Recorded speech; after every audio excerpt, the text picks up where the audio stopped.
จีนอมประกาศซองมือสวยนี่จีนอมได้มาแล้วเด้อนี่อันนี้จะเป็นเครื่องจะมอบให้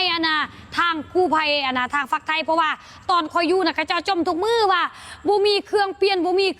าะว่าขอแสดงความยินดีกับทีมงานกู้ภัยไทยที่ไปปฏิบัติหน้าที่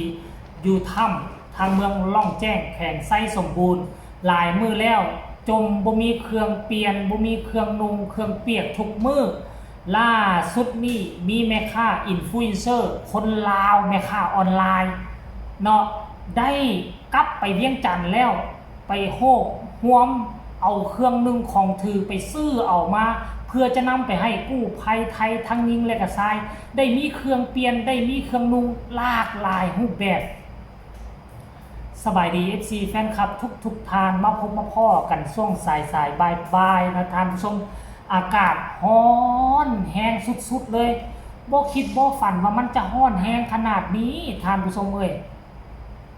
ฤดูฝนแต่ว่าฝนบ่ตกได้ 3-4 มื้อแล้วมันเฮ็ดให้ร้อนอบอ้าวเปิดแอร์ก็ยังร้อนท่านผู้ชมไผจะไปคิดไปฝันว่ามันร้อนขนาดนี้ท่านผู้ชมเอ้ยเนาะพบพ่อกันคลิปนี้ก็คิดว่าจะได้มีพัดลมเย็นๆใส่เปิดพัดลมกลายเป็นพัดลมร้อนบ่แม่นพัดลมเย็นท่านผู้ชมเอ้ย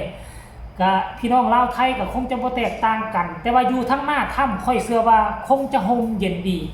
คงจะบ่มีแดดร้อนแบบนี้เพราะว่าเขตนั้นเป็นเขตหนาวเด้ท่านผู้ชมเขตไส้สมบูรณ์เนาะล่องจอกล่องแจ้งขึ้นไปหาเสียงขวางหัวพันเขตนั้นเป็นเขตหนาวที่สุดในประเทศลาวยามร้อนของเขาซ้ำยามหนาวของเวียงจันทน์เนาะแล้วยามหนาวของเขาน่ะคือหนาวคูณ3คูณ4ของเวียงจันทน์บางปีนี่อุณหภูมิติดลบ1องศา2องศาก็มีส่วนใหญ่จะอยู่ในราวๆ 4-5 องศา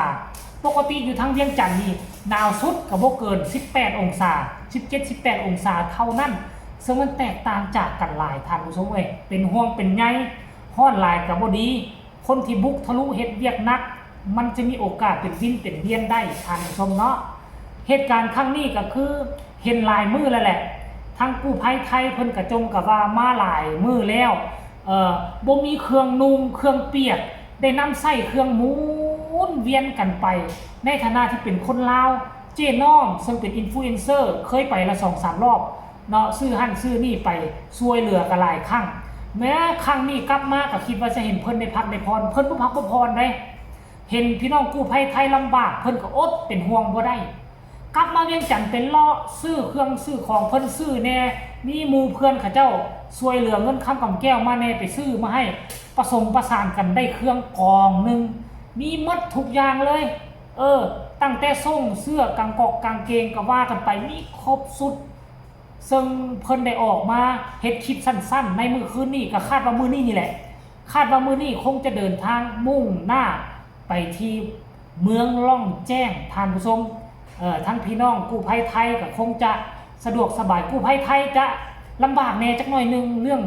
เครื่องนึงของถือเพราะเพิ่นเป็นคนต่างประเทศบ่คือคนลาวเด้อันคนลาวเฮาแท้กู้ภัยลาวอยู่ทั้งเวียงจันทน์แต่คันขาดเขินอีหยังก็สามารถโทรหาลูกหาเมีย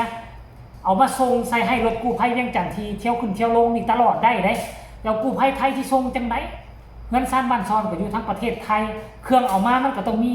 จำกัดได้บ่แม่นว่าสินุ่งเอามาจัก4หน้า5ชุดสินุ่งมื้อนี้ก็เปียกมื้อนี้นุ่งมื้ออื่นก็เปียกมื้ออื่นแล้วสิตากสิเอาเครื่องไปตากก็ตากบ่ได้ฝนตกเกือบทุกมื้อมันก็เลยเฮ็ดให้เขาเจ้าเครื่องนุ่งอันเก่ากันซ้ำเจ๊น้อมในฐานะที่เป็นผู้หญิงก็เป็นห่วงผู้หญิงนำกันซื้อเอาไปให้หมดเลยกางเกงกางเกิงอีกต่างๆอุ้ยเอาไปหมดครบสุดอาจจะบ่เป็นสิ่งของที่หรูหราอาจจะบ่เป็นสิ่งของที่ราคาแพงแต่ก็สามารถใช้ได้เนาะในเหตุจำเป็นอยู่ในป่าในดงขนาดนั้นท่านผู้ชม FC แฟนคลับเอารายละเอียดก็อยากให้ทุกคนไปชมคลิปวิดีโอนี้แล้วก็จากปากของเจ๊น้อมก็แล้วกันเด้อขออนุญาตเจ้าของคลิปก็คือเจ๊น้อมให้ทุกคนชมแล้วมีคำคิดคำเห็นคือแนวใดก็ให้ส่งข่าวแลกเปลี่ยนบทเรียนนำกันมาได้ทางใต้คอมเมนต์ไปชมเลยจีนอมประกาศซองมือสวยนี่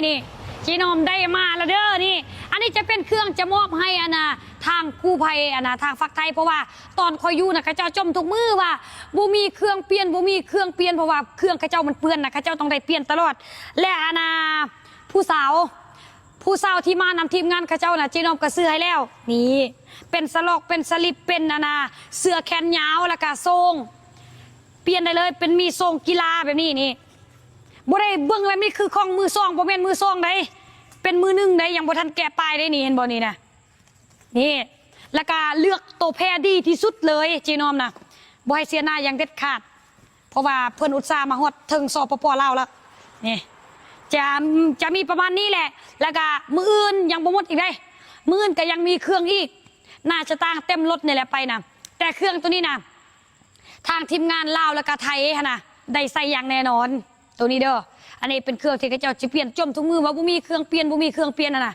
นี่แหละแจมไปให้เขาเจ้าทรงยาวก็มีนี่ทรงยาวจะเป็นแบบนี้เป็นทรงแบบลุยๆปลาเลยนะนี่นะโบแมนแบบทรงปาร์ตี้เลยนี่นะทรงลุยปลาแบบนี้เลยแล้วก็ยังมีกางเกงให้ไอ้บาวดมก่อนบัดนึงหอมแม่นอันนี้เป็นวิตามินพรมดีเอวิตามินพรมเวลาเอาสระผมแล้วเอาบำรุงผมให้มันเงามันงามบ่ให้อันนั้นผมเอาแตกไปนี่จะเป็นแบบนี้เลย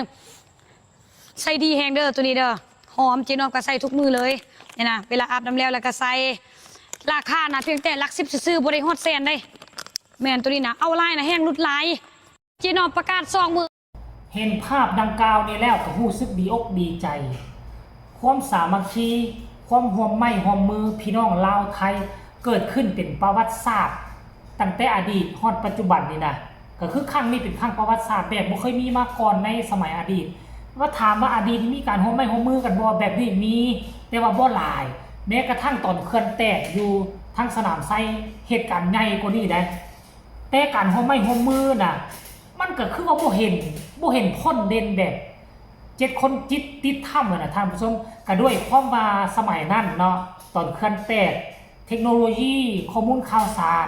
สื่อคนลาวก็ยังบ่ทันได้เข้าถึงสื่อยังเท่าที่ควรตอนนั้นนะแต่ว่าตอนนี้ในตีคนลาวเฮาเป็นอินฟลูเอนเซอร์เป็นทั้งครีเอเตอร์อยู่ทั้งแอฟฟ้าอยู่ทั้งต่อดาวต่อก็มีเป็นยูทูบเบอร์เต็มบ้านเต็มเมือง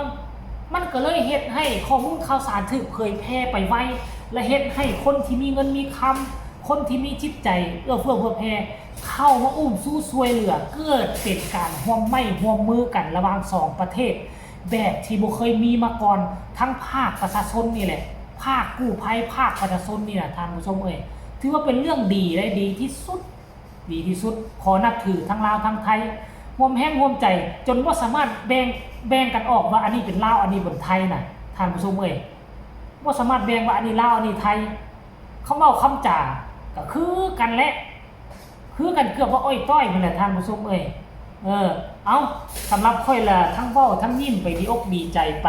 สำหรับทุกคน FC แฟนคลับเด้พวกเจ้าเห็นคลิปนี้แล้วพวกเจ้ารู้สึกแนวใด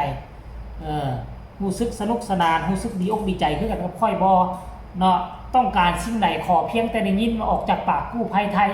ทั้งอินฟลูเอนเซอร์ทั้งผู้มีเงินมีคำอยู่ทางลาวนี่ช่วยกันเต็มที่เอาไปส่งเอาไปมอบให้ท่านผู้ชมเอาคลิปนี้ก็ฝากกดไลค์กดแชร์กันแล้วกันพอกันใหม่ในคลิปหน้าสบายดี